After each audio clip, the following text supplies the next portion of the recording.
నమస్తే సివాయిస్ న్యూస్ కి స్వాగతం. అంగన్వాడీ వర్కర్స్ ఎస్మా చట్టాన్ని వ్యతిరేకిస్తూ 28వ రోజు నిరావధిక సమ్మెను కొనసాగిస్తున్నారు. వీరికి ప్రజా సంఘాల నాయకులు మద్దతు పలికారు. ప్రభుత్వ నిరంకుశత్వాన్ని ఖండిస్తూ అంగన్వాడీ వర్కర్స్ కు న్యాయం జరగాలి, ప్రభుత్వం చర్చలకు వచ్చి కొంతవరకు అయినా న్యాయం చేయాలని డిమాండ్ చేశారు. అంగన్వాడీ వర్కర్స్ కి న్యాయం చేయకపోతే వచ్చే ఎన్నికల్లో ప్రభుత్వానికి తగిన బుద్ధి చెప్తామని తీవ్రంగా ఖండించారు.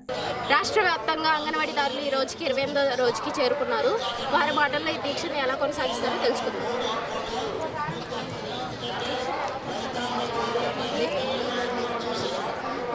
మేము ప్రత్యేకమైన డిమాండ్లు అంటూ 3 పెట్టుకున్నామండి. మాకు మెయిన్ 11 పెట్టినా కానీ మా 11లో సీఎం గారు 9 అంగీకరిస్తున్నారు. మాకు కావాల్సింది కనీస వేతనం అండి.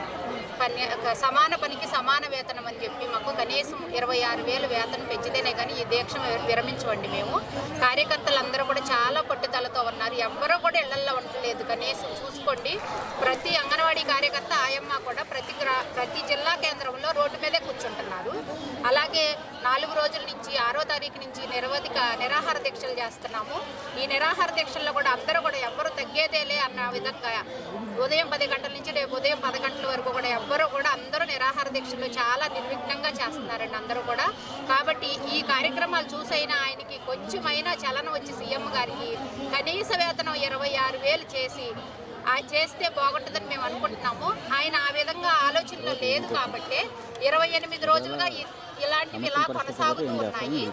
కాబట్టి ఇప్పటికైనా సీఎం గారు కనీసం మానవత్వంతో ఆలోచించి అంగన్వాడీ కార్యకర్తలకి 26,000 కనీస వేతనం ఇచ్చి, గ్రాడ్యుటీ 5 లక్షలు కల్పించి, పెన్షన్ మా జీతంలో సగం పెన్షన్ ఇస్తే అందరికీ కూడా బాగుంటుంది. అప్పుడు మేము మా విధుల్లోకి జాయిన్ అవుతాం. అప్పటి వరకు కూడా ఏ కార్యకర్త కూడా సెంటర్ తీయటం అనేది జరగదు.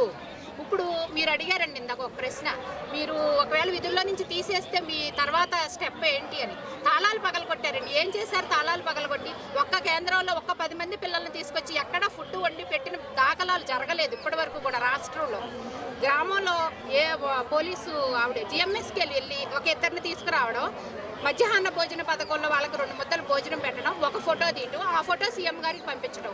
అదే మీ పరిపాలన అయితే కనుక మీరు అలానే కొనసాగించుకోండి, మేము దానికి ఏమీ అనం. కాకపోతే విధుల్లో నుంచి తొలగించి ఏం చేస్తారండి? ఏం చేయగలరు? ఇప్పుడు ఏం చేశారు? తాళాలు పగలగొట్టి విధుల్లో నుంచి తొలగించినా ఏం చేయలేరు.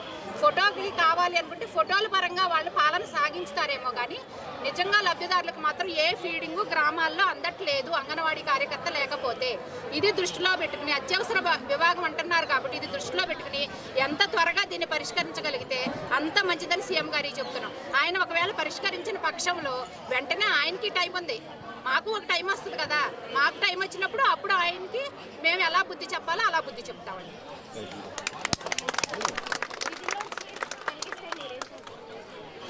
మేము విధుల్లో నుంచి తొలగించడానికి వారు పెట్టిన చట్టాన్ని మేమేమి అమల్లోకి తీసుకుంటలేదు. దాన్ని మేము అమల్లోకి తీసుకుంటలేదు, దాన్ని మేము లెక్క చేయట్లేదు. వాటన్నిటిని మేము కాల్ చేసాము. కాబట్టి మేము మా ఉద్యోగాలు ఎక్కడికి పోవన్న ధైర్యంతో మేము జీవిస్తున్నాము. మా ధైర్యమే మాకు జీవనం గడుపుతుంది. మేము ఇవ్వమన్నాయి ఇస్తే మేము సక్రంగా కనీస వేతనాలు మాకు ఇస్తే మేము సక్రంగా మా విధుల్లో మేము చేసుకుని, మా పనులు మేము చేసుకుని, మా గ్రామంలో మేము చక్కగా నెరవేర్చడానికి సిద్ధంగా ఉన్నాము. ఆయన హామీ ఇవ్వమని మేము అడగలేదు, హామీ ఆయన ఇచ్చారు. ఇచ్చిన దాన్ని సక్రంగా చేయాల్సిన బాధ్యత ఆయనకు ఉంది. కాబట్టి రాజు చేయవలసిన పని రాజు చేయాలి, ప్రజలు చేయవలసిన పనులు ప్రజలు చేయాలి. ఎవరి కార్యక్రమం వారిని నిర్వహించాలనేసి మేము కోరుకుంటున్నాము.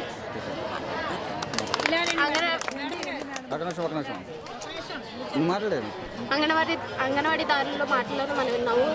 సీఎం ప్రభుత్వ ఆదేశాలను మేము ఉల్లంఘించము, వారు చెప్పిన విధంగానే చేస్తాం. కాకపోతే మాకు రావాల్సింది మాకు రావాలని చెప్పి వారు కోరుకుంటున్నారు. కెమెరామెన్ వంశీతో ఆశా, సి వాయిస్. ఈ వార్తలు ఇంతటితో సమాప్తం. నమస్కారం.